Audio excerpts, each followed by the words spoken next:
There's a reason why you shouldn't make huge proclamations about a team, 5 games into a season, 10 games into a season, because a lot of times you end up getting burned.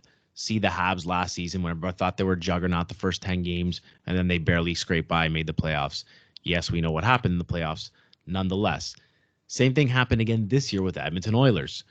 Everybody had said this is the year that they look incredible. They came off to a hot start. I think it was like 6-0, 7-0. McDavid, Draisaitl shooting the lights out.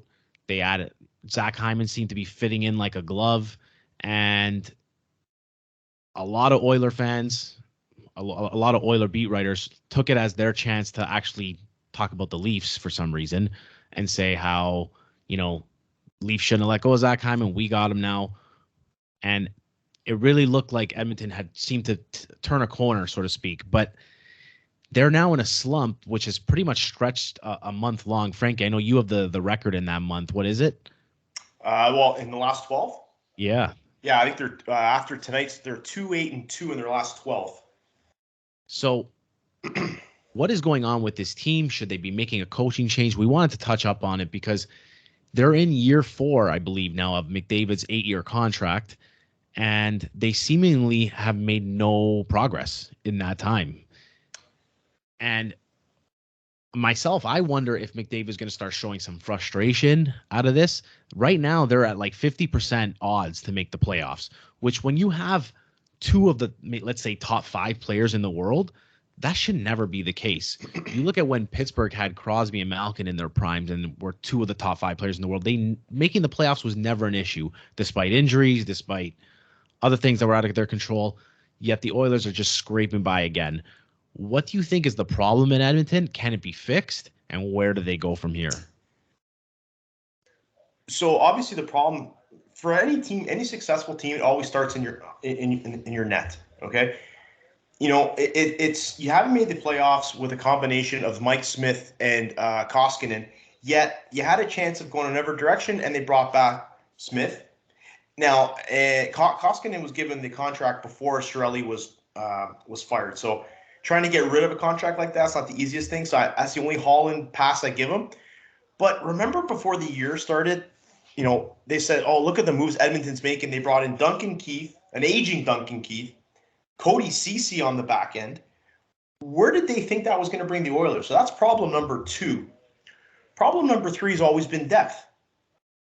And it ain't McDavid and Draisaitl. You re-sign Nugent Hopkins because I guess you have to because you're taking him first overall. So you have 3 obviously really good to excellent pieces in McDavid, Draisaitl, and Nugent Hopkins. But where's the depth? Where's that forward from 6 to 12 in your lineup? They're revolving pieces. You give money to Zach Hyman. Hey, listen, I think we've been talking to death about the Zach Hyman deal. He makes any team better of the intangibles that he brings. But again, you give a player like that a chunk of money, which takes away from your depth. Did you really need Zach Hyman to go get the puck for Connor McDavid? I don't know. To me, I really think it was necessary. However, I don't have a problem with them signing Hyman. It looks like listen, right now it's a good signing for them, and he's probably their 4th best forward at the moment. Would you not agree? No, fair enough. But there's a point to this. The counterpoint has always been, oh my God, the Leafs have signed four guys to $10 million. Or sorry, 3 guys to $10 million contracts, and Nylander's 6.9. So obviously, the big 4 there. But you know what Dubas has been able to do? Dubas has been able to get guys to come there for $700,000 to actually contribute. Keep guys there for $700,000 and contribute. Hit on 3rd rounders, 4th rounders, 6th rounders, etc. Number 1, Edmonton obviously is not a destination that people want to go play with. It's not really exactly the Flint Tropics of the NHL, right? So, but it should be because you have a chance. But that's to play what with I'm getting at. A chance to play with McDavid should be enough to play, regardless of where you're playing.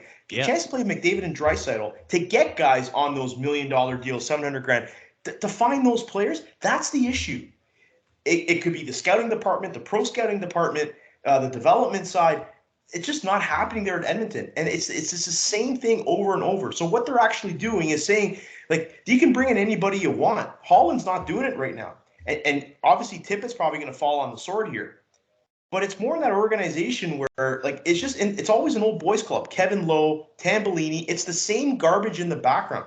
It had to be a full-on Bob replacement for these Nicholson. guys. Sorry? Bob Nicholson, I think, is Bob, like the president you know there what or I mean? something. So it's just an organizational clusterfuck.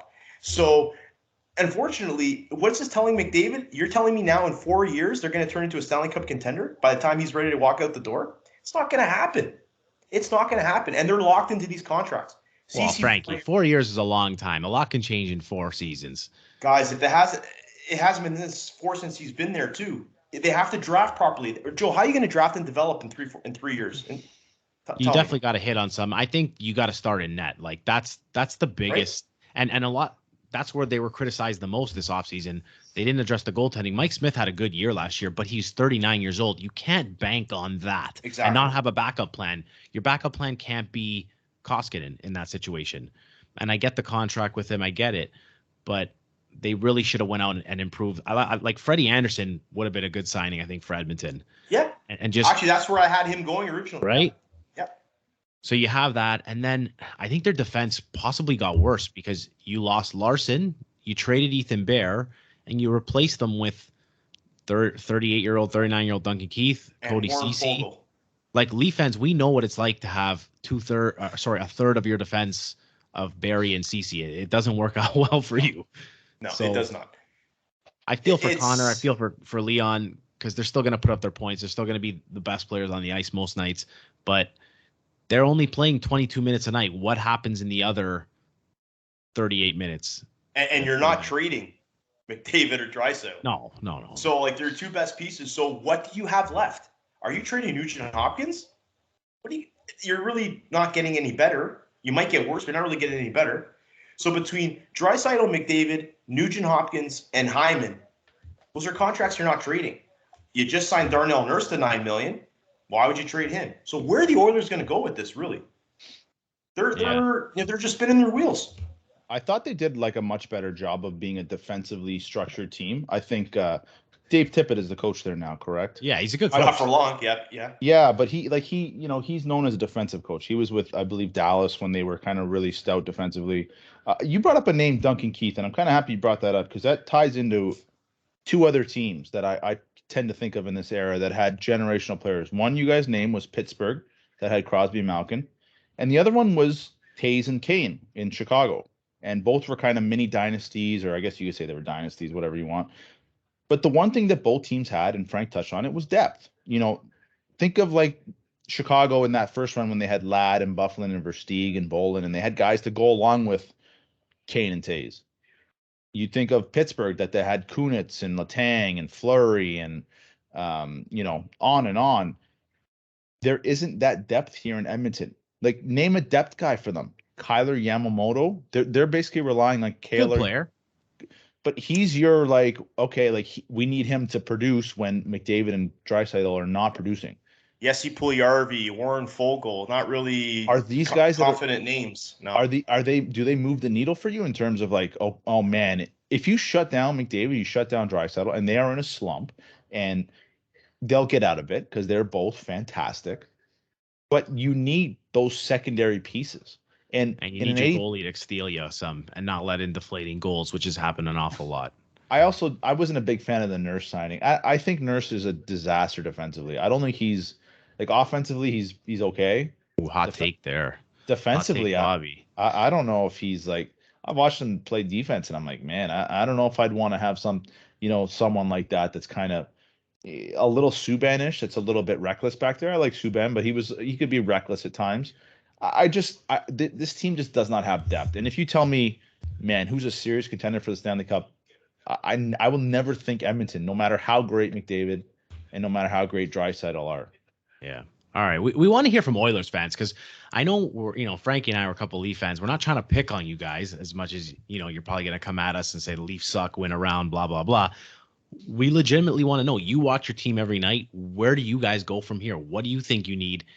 Is Mike Babcock the answer? Is a coaching change the answer? There's a lot of Mike Babcock rumors out there right now. We want to know from you, Oiler fans, Oilers Nation. I can't wait. Tell us what you think. What is the problem in Edmonton? Give it to us and then hit that like, subscribe, all that fun stuff. You can rip on us all you want also.